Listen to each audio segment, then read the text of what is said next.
Chers amis du PP, 4 janvier, je vais essayer de commencer à tenir mes promesses et j'ai été très touché par l'écho qu'a eu ma dernière vidéo et le contenu des commentaires qui ont été faits, qui étaient pour moi extrêmement enthousiasmants. On dit qu'un tel écho m'oblige. Enfin, j'ai entendu le président Macron utiliser ce mot à je ne sais plus quelle occasion, où il avait dit que l'enthousiasme, alors je ne sais plus si c'était son élection ou de sa conférence citoyenne ou je ne sais pas quoi, l'obligeait. Donc en fait, c'est encore une de ces expressions à la con, parce que je n'ai pas vu à quoi ça l'obligeait. Non, j'ai été vraiment très touché. Le nombre de commentaires, une audience bien au-dessus de la moyenne de mes vidéos, etc. Donc je voudrais exprimer ici ma satisfaction. Alors, 4 janvier, traditionnellement, c'est les vœux, mais je vais être un peu laconique parce que ce genre de protocole me gonfle un peu.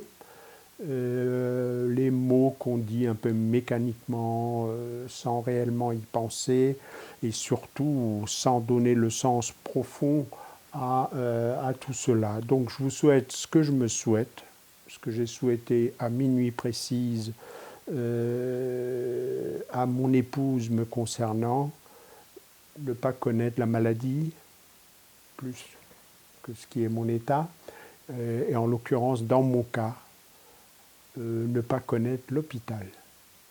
Et j'ai ajouté à l'oreille de ma femme, tout le reste, je me démerderai.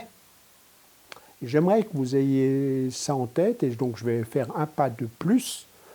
J'ai choqué une connaissance.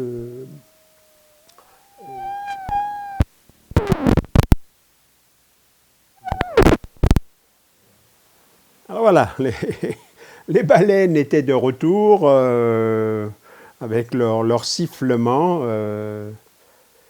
Illustration de ce que je racontais dans la vidéo précédente, des incidents techniques qui, avec le matériel que j'utilise, me polluent le travail.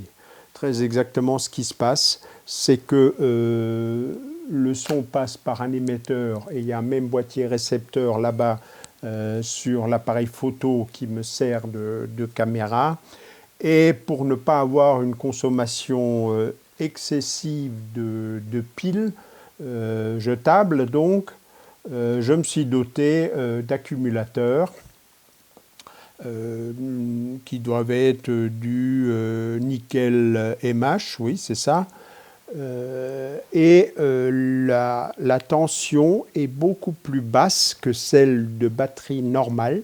Et par conséquent, quand ces piles, ces accus rechargeables commencent à se décharger, tout à coup, ça coupe brutalement après avoir fait la baleine là pendant quelques secondes. Et comme je n'ai pas les yeux rivés sur les LED témoins, je me fais chaque fois avoir. Donc voilà, c'est parce que je fonctionne avec des accus et non pas les piles prévues pour ces appareils que j'ai ce désagrément. J'étais en train de vous dire donc, que j'avais choqué une personne de mon entourage en la reprenant sur une formule un peu automatique. Le souhait de bonheur, de santé, de prospérité. Une ritournelle qu'on utilise encore souvent et qui, pour moi, et pour la population que je représente et que nous représentons n'est, à mon avis, plus adaptée que des gens pauvres, qu'il y a 100 ans, des gens dans la misère, dans la difficulté matérielle, avaient un souhait de prospérité. Je le comprends tout à fait et je trouve ça normal. Après, les souhaits, c'est des souhaits. Je pense qu'ils se sont souhaités la prospérité pour mourir de faim 6 mois après, mais bon. Parce que ce n'est pas un souhait qui allait changer quelque chose, c'est une société qu'il faudrait changer. Comme aujourd'hui, je comprends ce souhait pour une frange de quelques millions quand même de Français, mais qui ne sont pas, quand on leur souhaite la prospérité, en fait on souhaite un changement sociétal que soi-même souvent on n'accepte pas. C'est-à-dire on veut bien, oui, mais pas qu'ils profitent de la sécurité sociale que nous on paye. Bon, je ne vais pas déraper, je reviens, donc j'ai choqué cette personne en disant qu'il était temps de changer nos formulations de vœux, de prendre conscience que notre aisance matérielle est galopante et qu'elle a une conséquence très simple qui est l'épuisement des ressources énergétiques de type pétrole-gaz et les rejets de polluants dont le dioxyde de carbone, dont les autres gaz à effet de serre, et donc une conséquence très simple que l'on peut de nouveau constater ces jours-ci, ici comme ailleurs. Ici, j'ai qu'à regarder sur ma sonde 9 degrés le 4 janvier à 340 mètres en Alsace. C'est un scandale. C'est un scandale qui existait une fois tous les 100 ans il y a un siècle, et qui maintenant se répète chaque année, ou presque. C'était pareil l'an dernier. Noël, il faisait extrêmement doux. Donc il est temps de prendre conscience dans notre tête et d'adapter nos comportements, y compris nos formulations de vœux à cette situation. Et donc, je ne vais pas vous souhaiter la prospérité, je vais vous souhaiter le contraire. Je vais vous souhaiter une décroissance heureuse, pour piquer cette expression à Pierre Rabhi qu'il a forgée. C'est quoi la décroissance heureuse? Ce n'est pas manquer, ce n'est pas se priver. C'est d'avoir plaisir à autre chose que de se gaver de biens matériels, d'iPhone, de nouvelles bagnoles, de ceci, de vacances ailleurs, d'un week-end par EasyJet à Prague, et tout ça qui conduit le monde dans le mur. La décroissance heureuse, pour prendre un exemple qui me vient à l'instant, c'est de comprendre dans sa tête que tondre tous les samedis sa pelouse, c'est utiliser un engin qui a un bilan carbone désastreux à la fabrication, ça s'appelle une tondeuse, et à la consommation, puisque je mets de l'essence dedans. Tout ça pourquoi? Tout ça pour massacrer du vivant. Pour avoir l'air d'un con au milieu d'un gazon bien tondu. Et pour se priver d'un plaisir qu'on pourrait avoir si, au lieu de baver devant le dernier iPhone 13, on avait la sagesse de se foutre dans un transat et d'examiner, pardon, pas d'examiner, d'observer, par exemple, une abeille charpentière, qui est un insecte magnifique, qui viendrait se poser sur une fleur que vous avez renoncé à massacrer en la coupant au ras, et qui remplirait votre esprit en disant « Waouh, t'as vu comment elle butine, t'as vu comment elle trimballe du pollen, etc. » Voilà ce que je vous souhaite, une libération de l'esprit qui s'appelle une décroissance heureuse, qui s'appelle vaincre des addictions consommatrices. Voilà, ça c'était juste pour une mise en bouche. Et je vais changer d'angle de vue pour philosopher un tout petit peu, puisque normalement les fêtes de fin d'année Et les vœux, c'est en fait une émanation d'un travail un peu d'introspection, de prise de conscience et de quelque chose qui approche la philosophie. Voilà ce que je vais vous proposer à ma façon. De quoi est-ce que veut-il philosopher? Se diront peut-être certains. On a déjà BHL pour ça, ou Michel Onfray, ou Enthoven, etc., qu'il s'occupe de son potager. Alors ne fuyez pas trop vite, parce que vous allez voir qu'on finira par se retrouver au potager. On va partir de quelque chose de populaire, de bien connu, d'annuel, le Téléthon. Le Téléthon, alors j'ai noté, parce que je ne veux pas raconter des histoires, existe depuis 1987. Donc ça fait déjà une belle affaire. Hein. C'est une mobilisation populaire, collective, et je ne pense pas qu'il y ait beaucoup de gens qui ignorent, il y en a même plutôt pas mal qui participent. J'ai fait quelques recherches. On me dit qu'il y a environ 1 million de donateurs. C'est beaucoup, 1 million de donateurs. C'est plus que les quelques pisse vinaigres qui disent que mes vidéos, c'est de la merde. Hein, il y en a 3. Les uns sont 3, les autres sont 1 million. Et j'aime bien cette idée qu'il puisse y avoir des manifestations qui réunissent les Français. En général, les Français, c'est les champions des manifestations contre. Dès que quelqu'un veut faire quelque chose, quelque part, il y a la moitié qui est pour, la moitié qui est contre, on se met sur la gueule, les CRS au milieu, un mort, etc., etc. Voilà. Donc les manifestations contre, on est les champions. Les manifestations pour, c'est un tout petit peu plus rare et on pourrait s'interroger sur qu'est-ce qui fait, quel gêne ou qu'est-ce qui se passe dans nos esprits de Français pour qu'on soit beaucoup plus facilement contre quelque chose que pour. En tout cas, je voulais souligner cet aspect.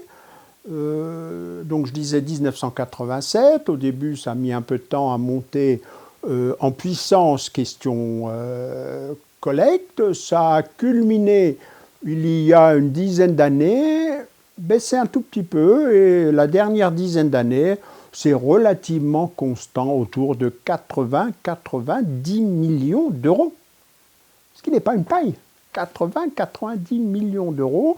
Donc les Français ont cette générosité d'être capables de, sans gouvernement, sans député, sans tel parti, sans tel autre parti, de cliver tout ça pour faire des actions qui finissent par chiffrer.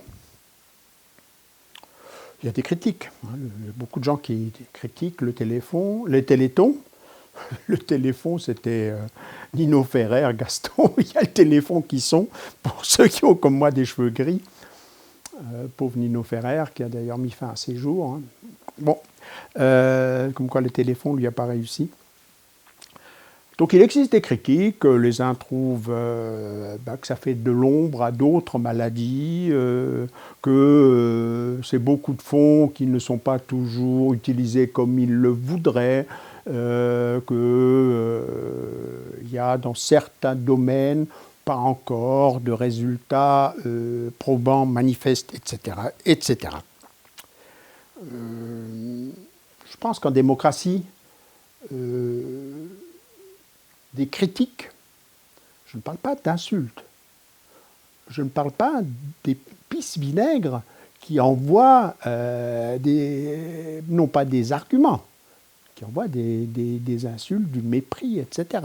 une critique objective telle que celle que je viens de citer. On peut, quand on n'est pas frappé de ces maladies génétiques rares qui sont aujourd'hui l'objet du Téléthon, quand on a une autre maladie, on peut trouver que les aveugles, ou je ne sais pas quoi, ah merde, on n'a pas le droit de dire les aveugles, donc si je dois philosopher proprement, il faut que je dise les non-voyants.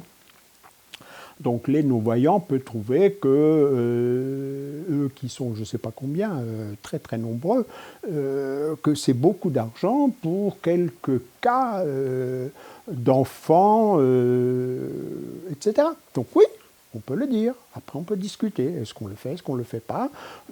Chacun dans son élan peut donner ou ne pas donner. Alors, pour petit à petit revenir par petites touches successives vers le potager, le Téléthon a été d'abord focalisé sur une maladie génétique rare qui s'appelle la myopathie de Duchenne, qui est une atrophie des muscles. Les muscles, un certain nombre de muscles, progressivement, lorsque les enfants grandissent, s'atrophient et donc rendent la vie de plus en plus difficile. J'ai noté, c'est tout de même une maladie rare qui touche 5 personnes sur 100 000. C'est pas rien non plus, hein, dans un pays où nous sommes 65 millions. Et c'est tout simplement, c'est lié, c'est dû à un gène qui dysfonctionne, un gène raté qui ne fait pas correctement son boulot. Normalement, chez moi, chez vous, si vous n'êtes pas frappé de myopathie de Duchenne, vos cellules musculaires fonctionnent correctement et fabriquent une protéine qui s'appelle la dystrophine. Oubliez le gros mot. Donc fabrique une protéine bien particulière, nécessaire aux muscles. Ceci est commandé par un gène qui est dans votre ADN, dans le mien, transcrit en ARN messager, ce qui fait que ensuite les cellules musculaires fabriquent cette dystrophine dont les cellules musculaires ont besoin. Et donc, le premier objectif, l'AFM, était une association ancienne, créée en 1958, reconnue d'utilité publique en 1976, de parents d'enfants atteints de cette maladie, totalement négligée par les pouvoirs publics, qui n'ont pas mobilisé de moyens de recherche pour ça, c'était trop minoritaire, on avait d'autres choses à chercher, à financer, négligé totalement par Big Pharma, parce que Big Pharma, des maladies minoritaires, par définition, ça ne fera pas un chiffre d'affaires de milliards et de milliards. Donc, ne s'y sont pas intéressés.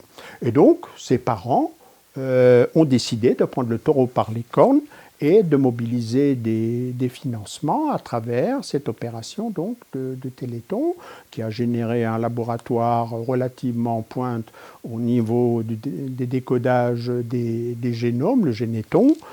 Et, pour faire bref, pour la myopathie de Duchenne, on a actuellement un certain nombre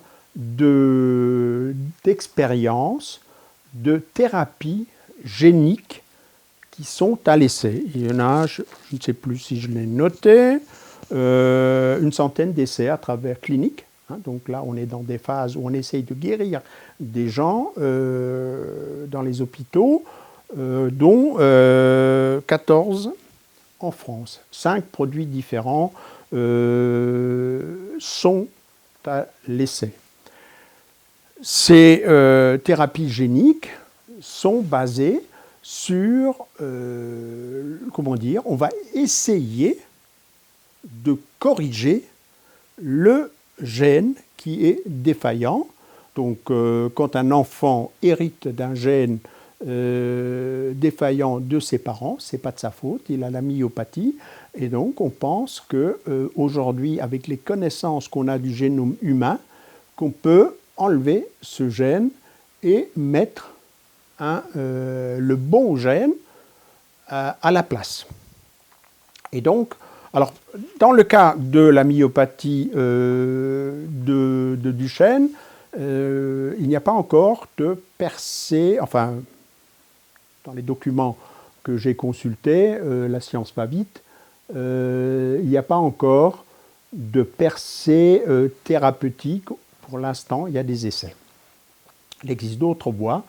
La recherche part dans tous les sens, notamment en jouant sur l'ARN, qui est donc la copie de l'ADN que va utiliser la cellule pour fabriquer cette dystrophine. Donc on peut soit corriger l'ADN pour que l'ADN donne un bon ARN, puis que cet ARN commande correctement la synthèse dans la cellule, donc a la bonne recette, ou le gène reste défaillant, mais on joue sur l'ARN, de façon à ce que ensuite il y ait production d'une dystrophine utilisable par le muscle.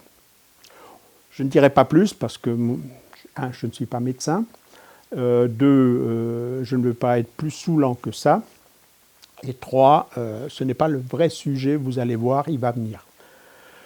Alors, par extension, ensuite, le Téléthon et l'AFM se sont intéressés à tout un ensemble d'autres maladies génétiques rares. La plus spectaculaire de ces maladies, vous la connaissez probablement parce qu'à un moment donné, dans les médias, ces images ont circulé, c'est ce qu'on appelle les bébés bulles.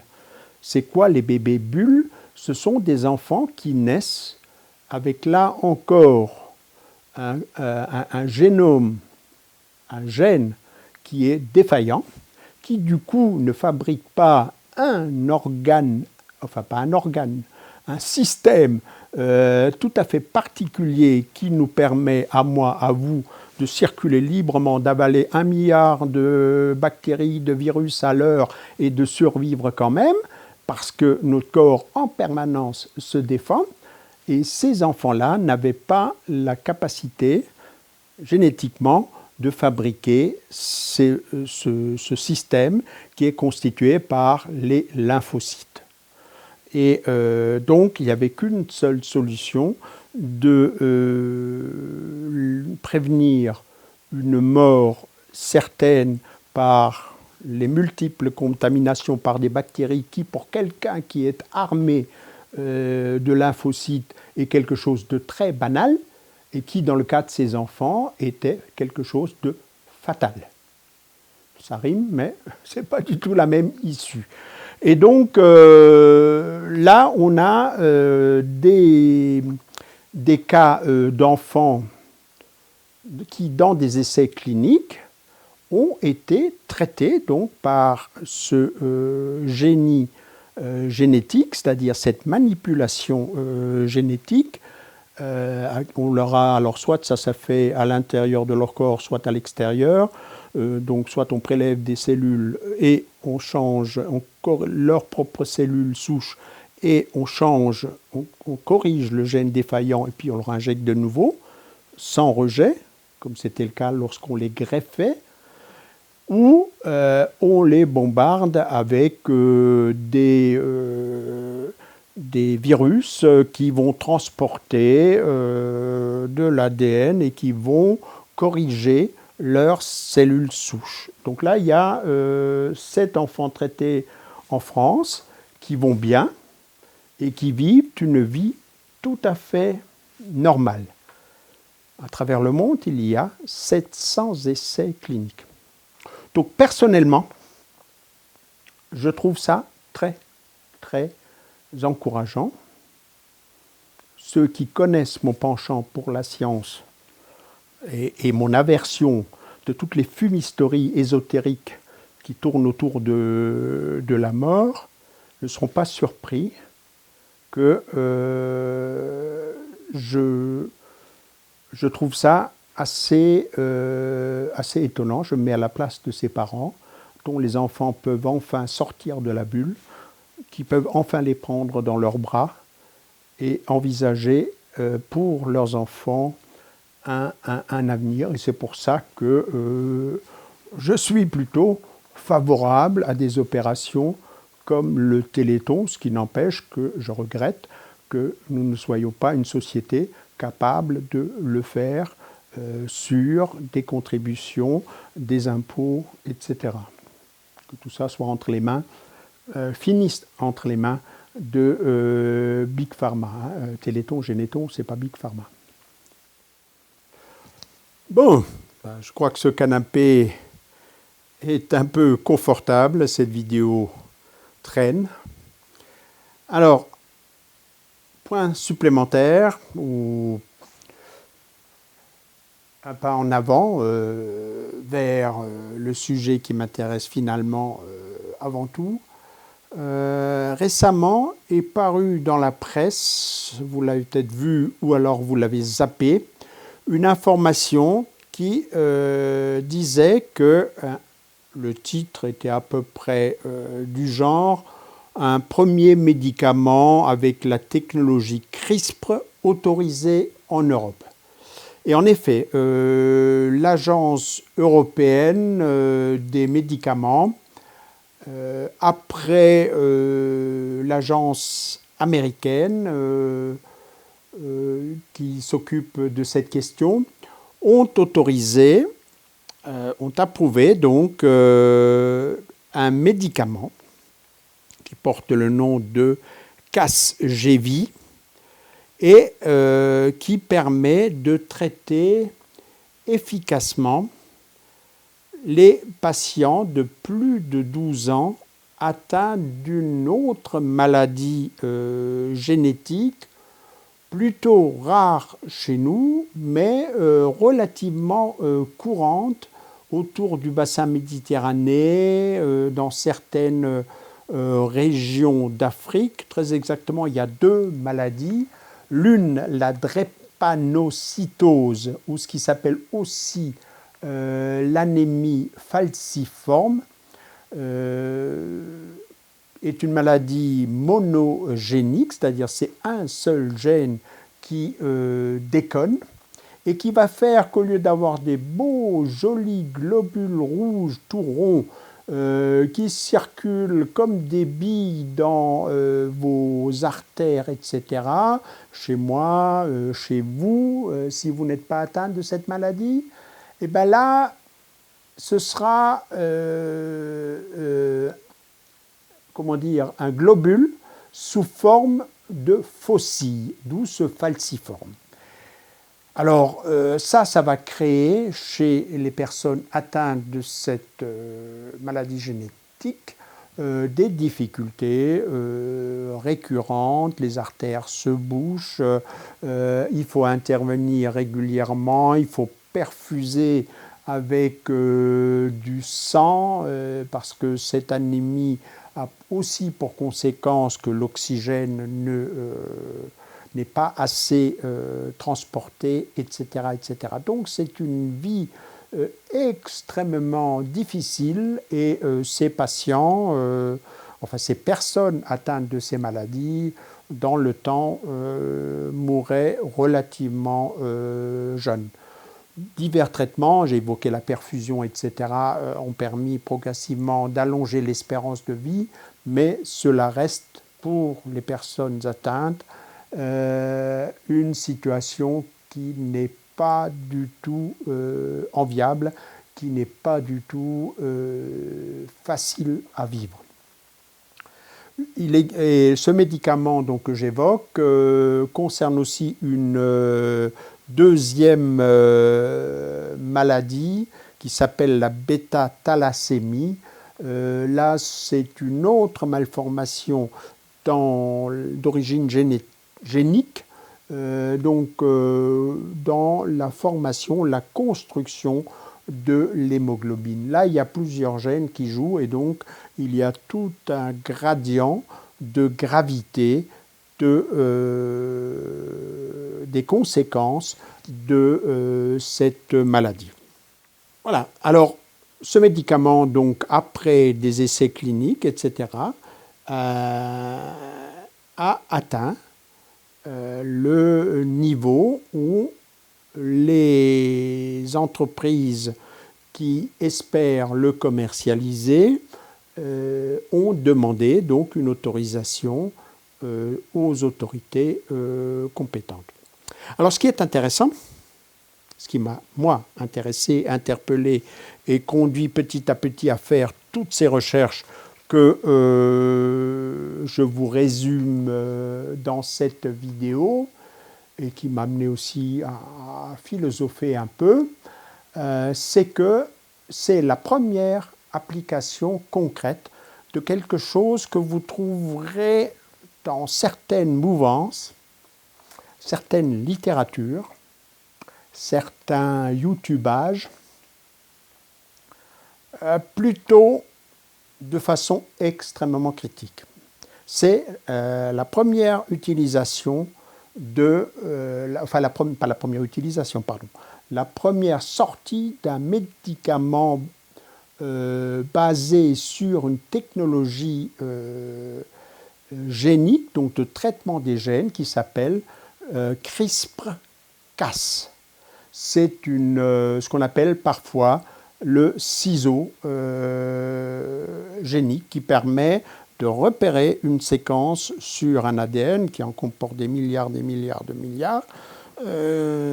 et de le couper et de le remplacer par la séquence qu'on souhaite mettre à la place.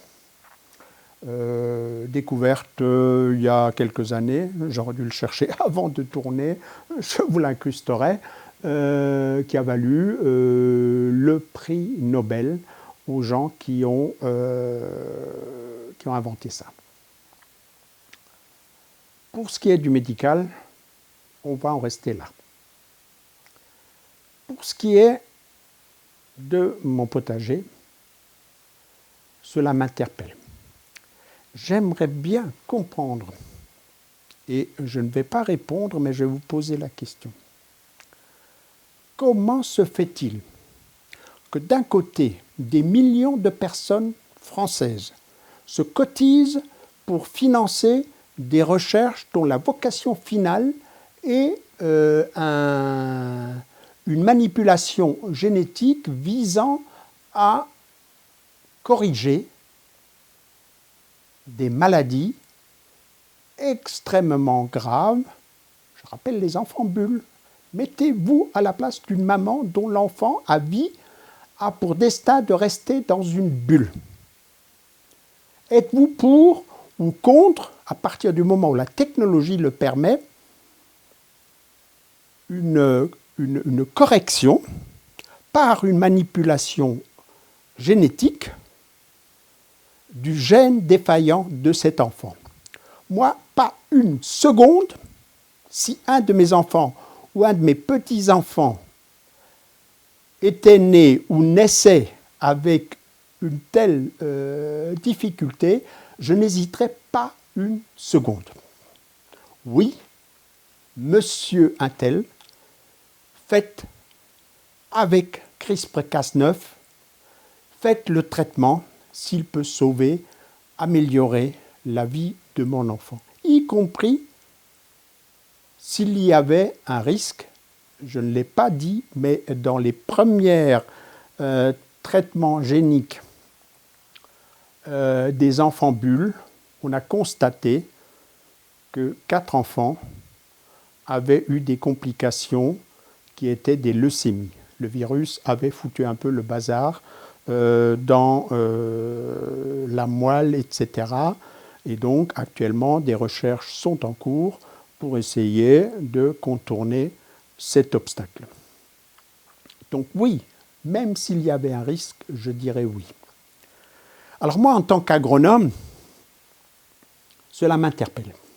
Je vais revenir avec des éléments factuels.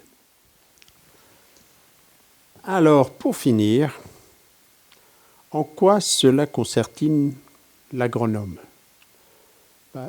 En une chose très très simple. La limite entre les agronomes les vétérinaires, les médecins est extrêmement ténue. Nous manipulons du vivant auquel nous appliquons différents traitements.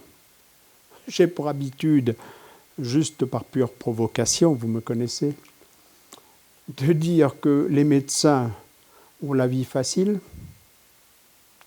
Le malade, en général, leur dit où il a mal, depuis quand, etc. Qu'est-ce qu'il a mangé?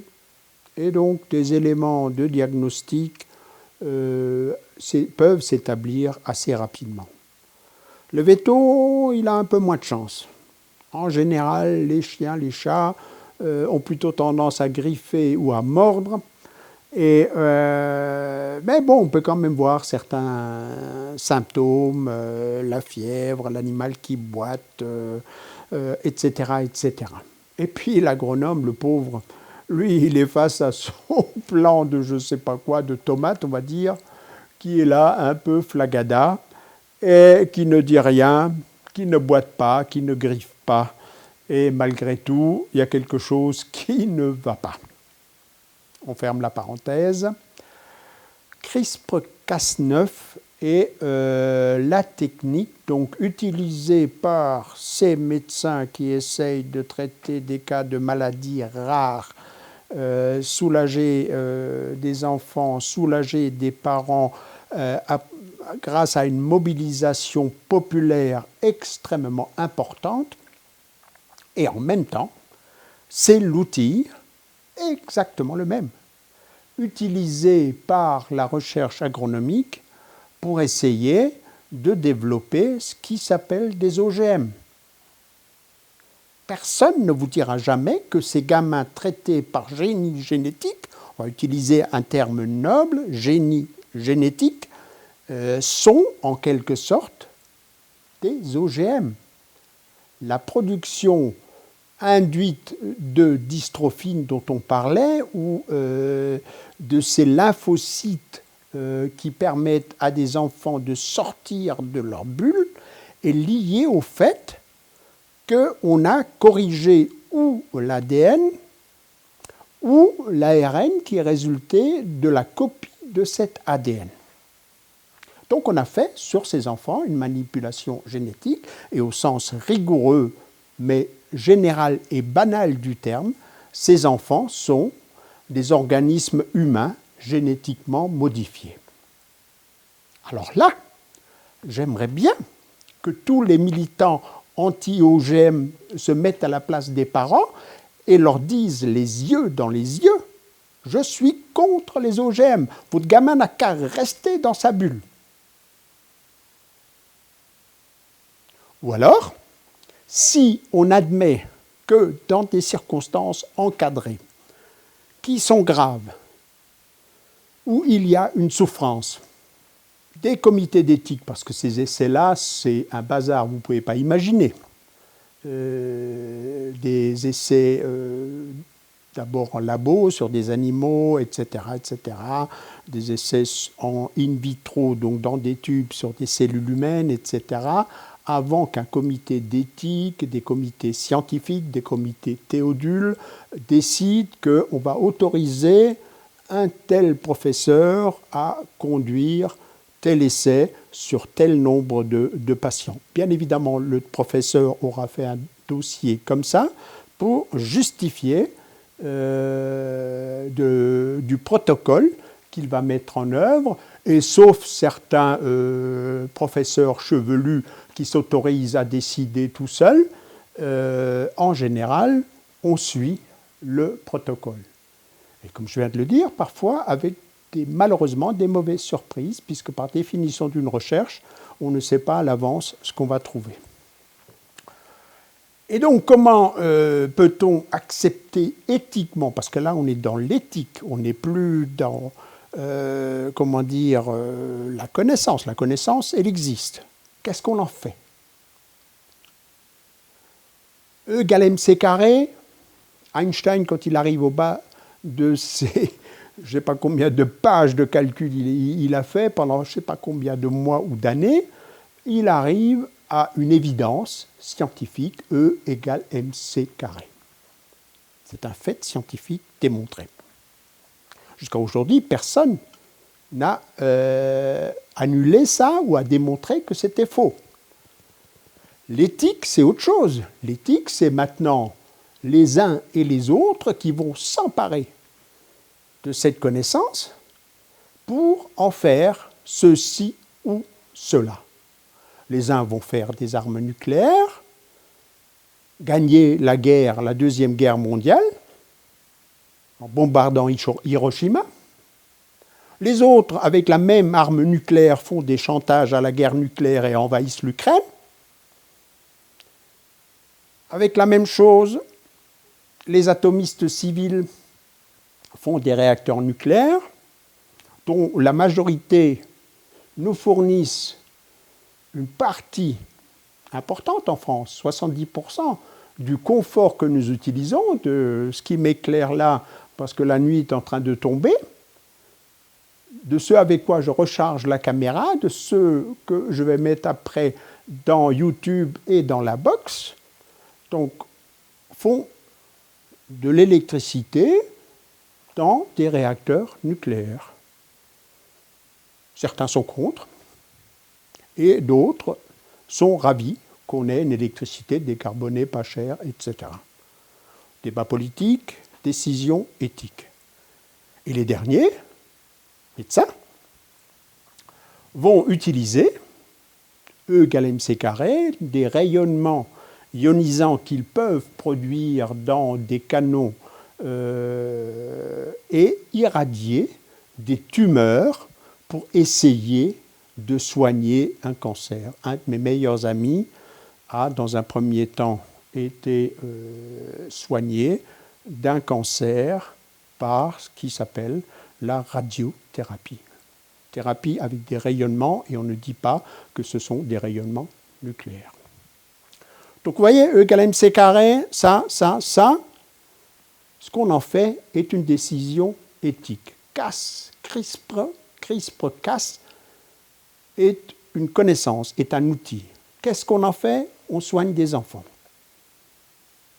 J'espère qu'à la question « qu'est-ce que vous feriez ?», la majorité d'entre vous aurait ou a répondu « on soigne ». Dans le potager, une firme qui est dans le collimateur de tout ce qui est écolo, bobo, écolo, militant, conspirationniste, etc., Bayer, a, en 2011, créé, avec ce type de manipulation, une pomme de terre OGM qui s'est appelée Fortuna. À partir d'une pomme de terre dont j'ai oublié le nom, parce que je ne la cultive pas, mais donc d'une pomme de terre européenne Fontana, assez réputée, qui fait d'excellentes frites. Donc une pomme de terre banale, classique. Hein.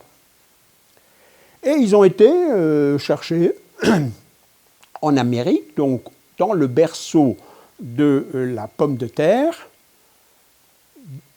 des variétés résistantes qui avaient des gènes de résistance au mildiou. Alors on connaît aujourd'hui, je crois, 5 gènes de résistance au mildiou. Je ne sais pas si mes connaissances sont actuelles ou pas. En tout cas, il y a 2-3 ans, quand j'ai fait des recherches, on connaissait 5 gènes de résistance au mildiou. Par sélection classique, on a beaucoup de mal à faire entrer par des croisements, tout en conservant les qualités, on va dire, de culture, de rendement, gustative, ça fait des bonnes frites, etc., à faire rentrer ces gènes sauvages qu'on trouve sur des pommes de terre sauvages dans des pommes de terre cultivées. On fait des milliers, des millions de croisements Et on aura essentiellement des pommes de terre qui sont absolument nulles, qui sont grandes comme des billes, qui sont ceux-ci, qui sont ceux-là, éventuellement, donc une partie seront résistantes, mais avoir la belle pomme de terre et en même temps dedans, sans perdre les gènes utiles de cette belle pomme de terre, on a du mal. On arrive à rentrer un gène. La probabilité pour que dans les milliers de croisements, il y ait une fois le gène est réaliste, on va dire. Et donc il existe, j'en ai, des pommes de terre issues de sélection classique, résistantes au mildiou. Sarpomira en est une qui est connue. J'en ai cultivé pour la première fois une autre cette année, dont le nom m'échappe. J'ai d'ailleurs filmé, mais pas édité, pas mis en ligne. Elles sont effectivement assez résistantes au mildiou. Néanmoins, avec un seul gène de résistance, le mildiou, très vite, trouve une clé pour craquer cette résistance et entrer dans le coffre-fort de la pomme de terre. La probabilité pour que le mildiou trouve deux clés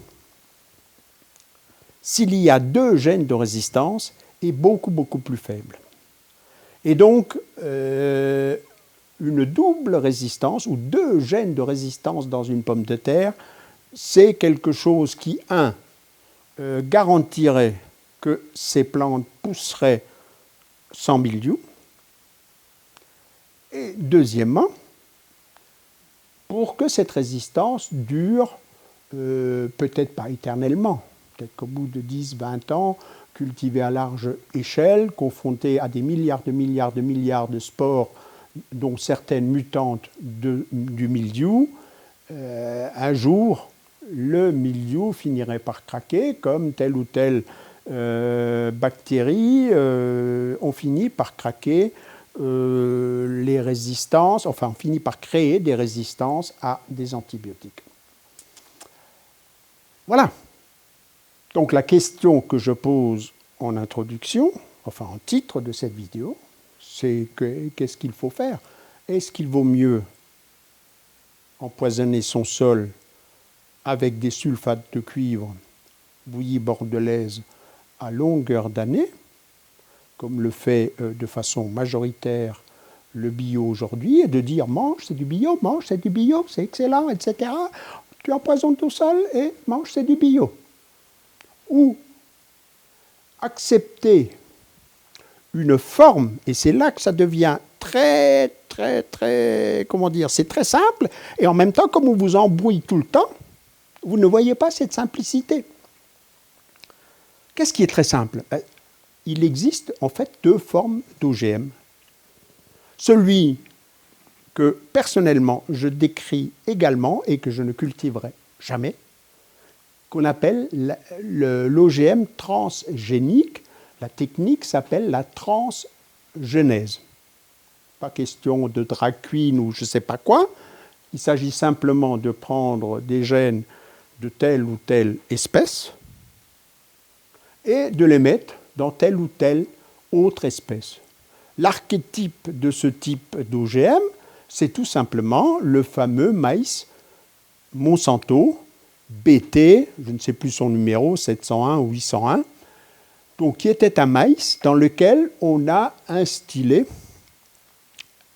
les gènes qui permettent à une bactérie, le Bacillus thuringiensis, de se défendre, d'empoisonner les chenilles, les insectes, etc.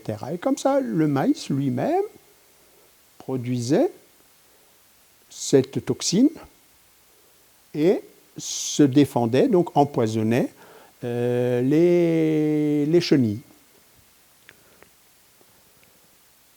Alors ça, effectivement, c'est jouer à l'apprenti sorcier, parce que c'est quelque chose que, comme je respecte la nature, on ne trouve pas ou quasiment pas dans la nature. En général, une espèce a son stock de gènes variés qu'elle se redistribue.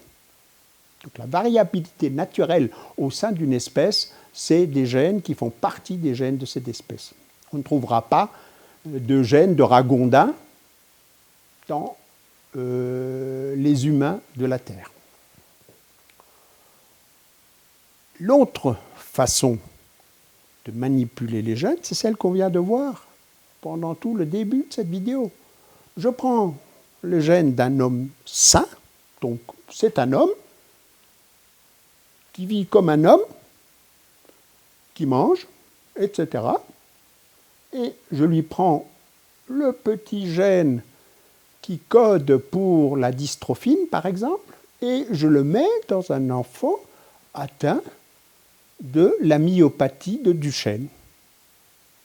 Et lorsque la manipulation réussit, cet enfant, tout à coup, est guéri et ne souffre plus de tout ce recroquevillement lié à la disparition de ses muscles.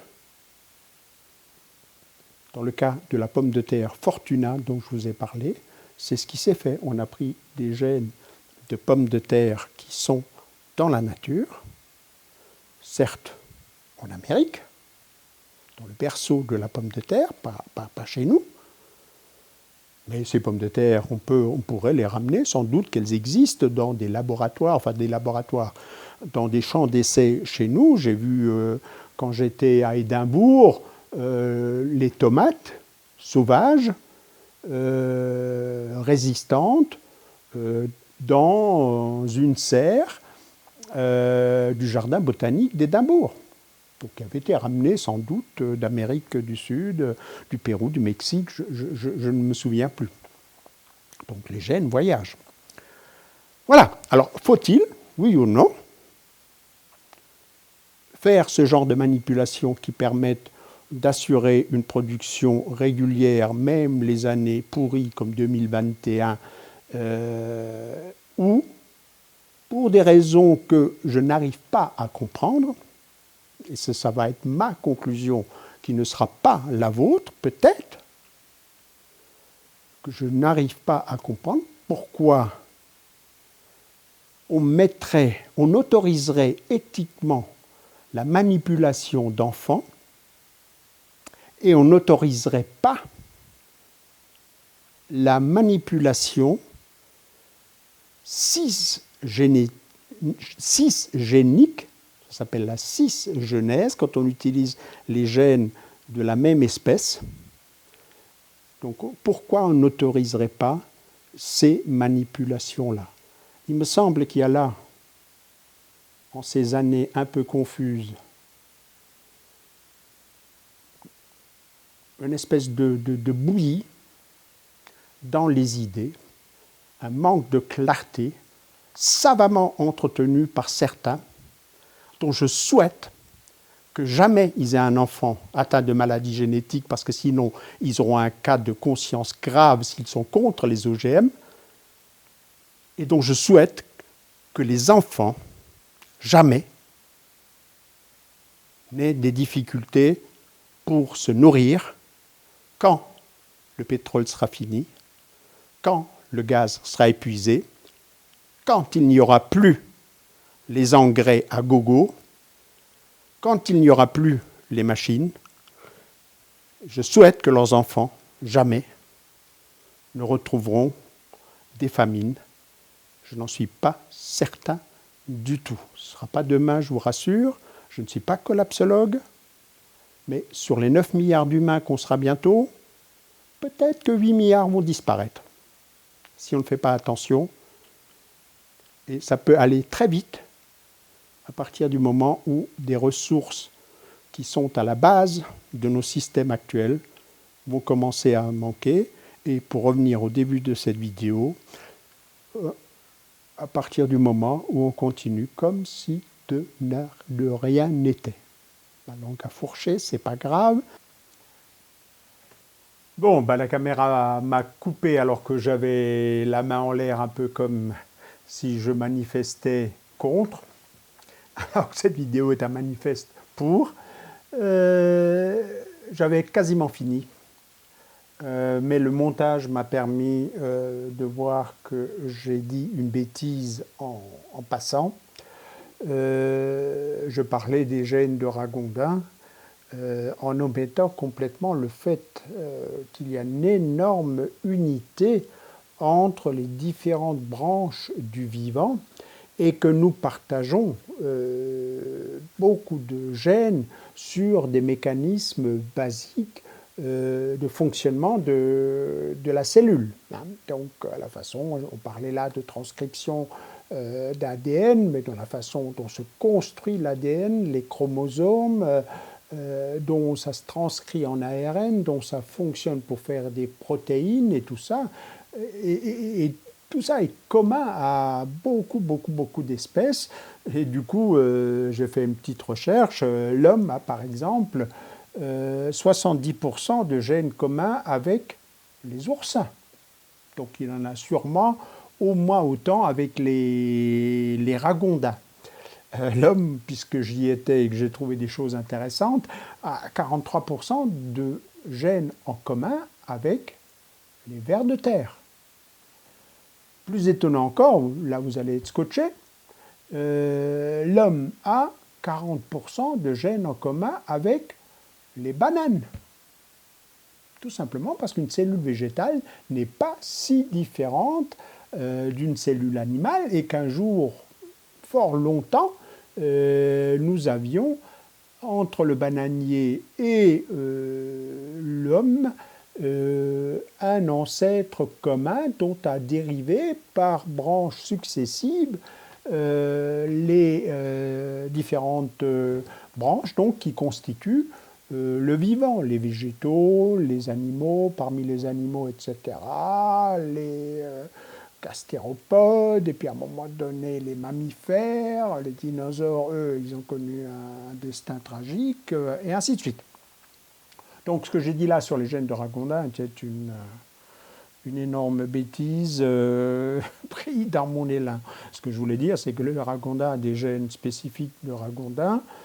On pourrait tenter d'aller les choper pour que j'ai des grandes dents de Ragondin qui me permettent de manger beaucoup plus facilement mes carottes sans avoir besoin d'un moulinex pour les râper.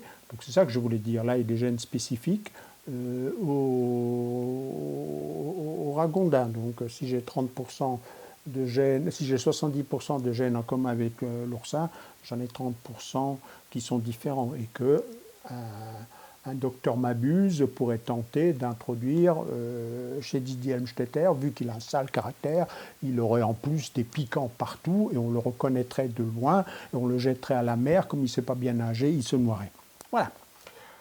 Alors, autre point, j'évoquais comme ça avait l'air jeté à la cantonade, on sera bientôt 9 milliards d'humains, je ne suis pas collapsologue, il en restera peut-être 1 milliard. Ce chiffre a l'air loufoque, mais il n'est pas tant que ça. Pour une raison très simple. Là encore, les chiffres parlent, ils existent, cherchez-les. En 1700, la population mondiale était estimée à 600 à 680 millions d'humains. Donc là, on était avant l'ère du charbon, avant l'ère du pétrole, avant l'ère du gaz, avant l'ère des machines agricoles.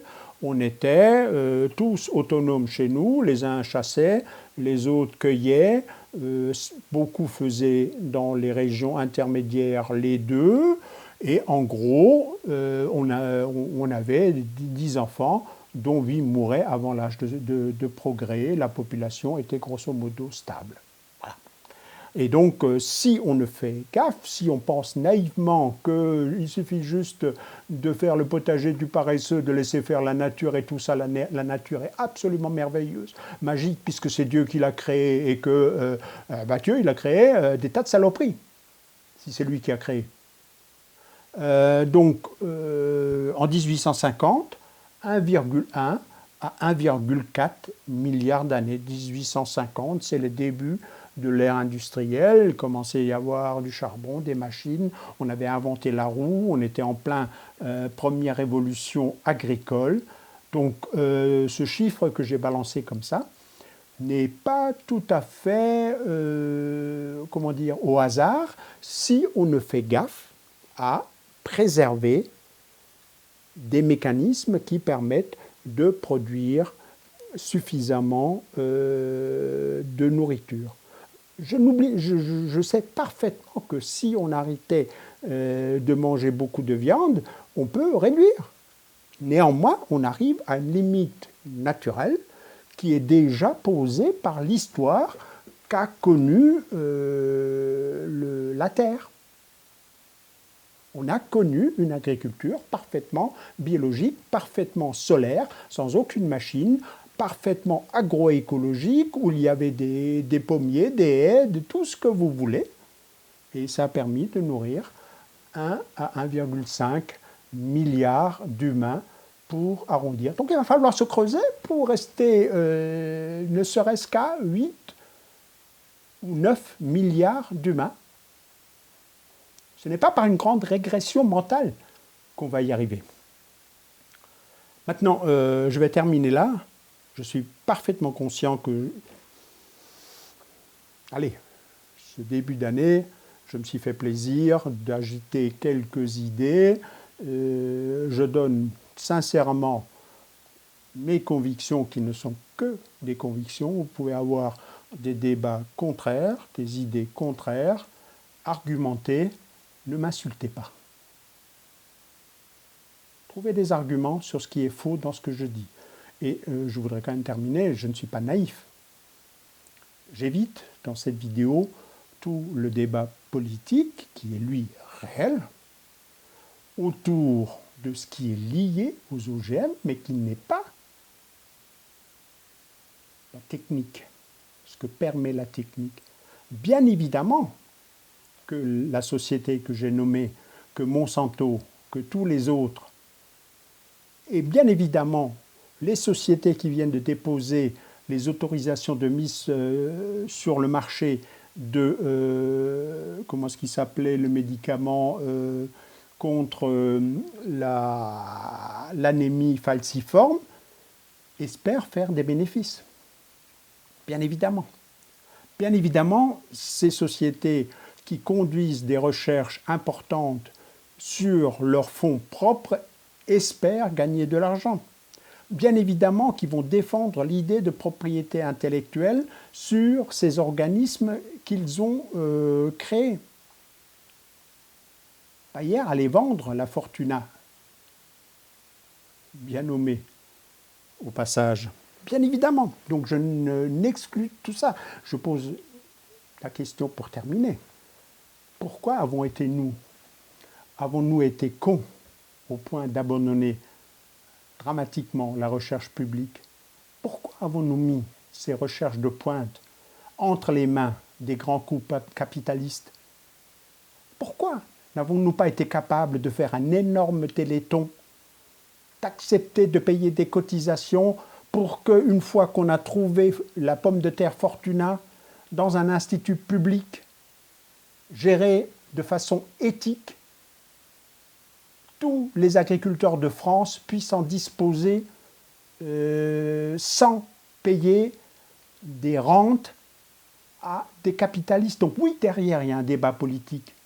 Le problème, c'est que quand le débat politique se met devant, on utilise des mauvais arguments pour défendre éventuellement une juste cause. Le débat contre le capitalisme serait encore une autre chose, à savoir si c'est une juste cause. Parce que les alternatives ne sont pas si nombreuses que ça et ne sont pas toujours très brillantes non plus. Allez, et là-dessus, je vais vous laisser. Toi, tu fais quoi? Voilà quelle était la question posée. Ciao, à une prochaine.